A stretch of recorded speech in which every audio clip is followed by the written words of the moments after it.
First and foremost, rest in peace to Senior Airman Roger Fortson. This story hits close to home on several fronts. Senior Airman Roger Fortson was an airman, just as I am. He was stationed at Herbert Field in northeast Florida. Up until 6 months ago, I was stationed at Eglin Air Force Base, about a 25-minute drive away from Herbert Field. I was actually able to train and observe other workers at Herbert Field just to see how they do things differently compared to us Eglin people when I was still stationed at Eglin. Airman Fortson was only 23 years old when he met his untimely and very unfortunate demise. Watching the video was very difficult, and it came with a lot of nuances, and it was several layers, and it's still so many questions. In the video that I observed, it starts off with a cop. You can tell that it's from his point of view through his body camera. His body cam that a lot of police officers these days, they are actually now required to wear on them when interacting with the public.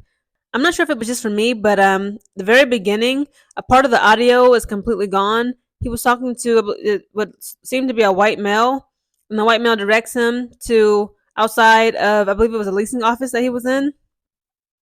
And once he goes outside, he comes across a young woman who is saying that, I believe she said 2 weeks prior to that the fatal incident of the airman, that she heard a lot of yelling and screaming and domestic violence disturbances coming from somewhere in that unit. She just said she was walking by and she heard you stupid B and F you and all this other stuff. It sounded like a very nasty verbal disagreement or domestic violence sort of argument that the lady was able to hear from outside, coming again from his area of his apartment. So the lady directs him to Unit 1401. But in the video, you can hear the cop say, "What is his door?" And she says, "I don't know." I believe he says, what is his unit? Or where is his unit? And she said, "It's 1401. So she didn't know his room. I believe he said, "What is his room?" And she said, "I don't know." And he was like, "Well, what's the name? What's the apartment unit? What's the number?" And she just said 1401. The first one he asked, "What's the door?" She didn't know. But then she says this number 1401, and she named that as the numbered unit for where she heard the domestic disturbances and the loud yelling and stupid bees and profanities being screamed at. The officer then goes to Unit 1401 and he's knocking on the door. He announces himself. He does announce himself. He says, "Sheriff's office, open up." But then he tucks himself away to not be seen through the peephole, through Fortson's peephole. It was like a game of hide and go seek. The officer knocks again. Pretty loud, aggressive knock. It's enough to, if anyone was in the home, sleep. It looked like it was around early, midday, just based on the outside surroundings. At first, when the story broke, I believe, a lot of people thought it was like late at night or like it was dark outside, but it wasn't. It was very well lit. It was either early in the morning or just early afternoon. The cop announces himself again. He says, "Sheriff's office, open up." But then he ducks away from the peephole. He goes back again, knocks on the door. Fortson begins to open up the door. And once he opens up the door, you can hear the cop say, "Step back." Fortson obeys this request. He steps back. Fortson, on his right side, he has a gun at his hip or his waist. The gun that he was holding in his hand, he had it face down, like towards the ground. The ground. It was pointing towards the ground, not at the officer. The officer immediately says, after he says "step back," he says "gun," and he just shoots him 6 times. He shot him 6 times, and then after he shot him, that's when you can hear him say, "Drop the gun, drop the gun." Even when he was down, you can hear Fortson reply to him, "I don't have it. It's over there." Like he literally, the cop shot the gun out of Fortson's hand, but you can still hear him in the video and see him in the video saying, "Drop the gun, drop the gun. 312, suspect down." He says that into his dispatcher or his radio. A young man is dead. A mother has lost her child. Siblings have lost their brother. The United States Air Force has lost an honorable and faithfully serving young airman. This entire situation is very, very difficult all across the board. It's unfortunate for all parties involved. Yes, he was in the state of Florida. Yes, the state of Florida, I believe it's called the Castle Doctrine, where you as a homeowner or a renter, when you're in your home or your property, whatever, your vicinity, you do have the right to bear arms and protect yourself in your home. This is when I think about parenting, especially as Black parents.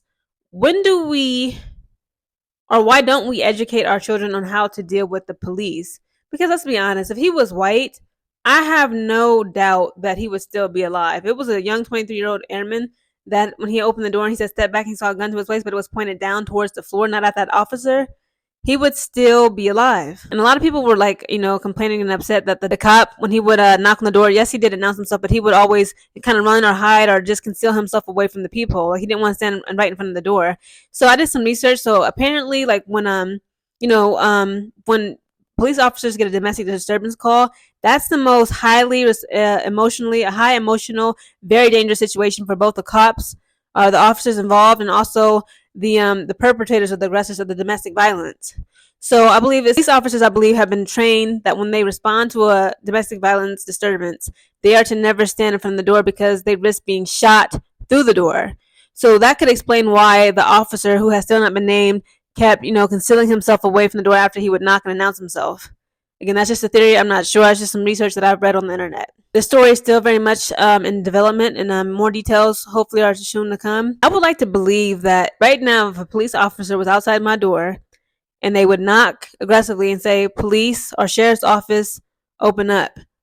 And if I'm a responsible gun owner and I have a gun in this home, and I keep on saying it, I will look out the people. I don't see anybody, but I know it's the police out there, and I know me being black, that it probably wouldn't be a good look or safe for me to open up the door with a gun, a handgun in my hand when I'm opening up the door to answer to this police officer. I am not blaming Airman Fortson. Clearly the cop, he could be, I thought he could not be. Again, like sometimes, again, I don't want to play a devil's advocate. I have a tendency to do this, but again, I like to just try my best to think of it from another person's perspective and try to put myself in their shoes. Imagine you're a police officer. You got children, you got a spouse at home, you got a mother, a father, you have a life, you have loved ones and friends, and that you care about, people who care about you. You're just trying to make it home at the end of the day after you're done with your job. You respond to a domestic violence disturbance. You have two tenants at this apartment complex telling you it's unit 1401. You go to unit 1401. You open it. Once that tenant opens that door, all you see is that they have a gun on their side. What would you do?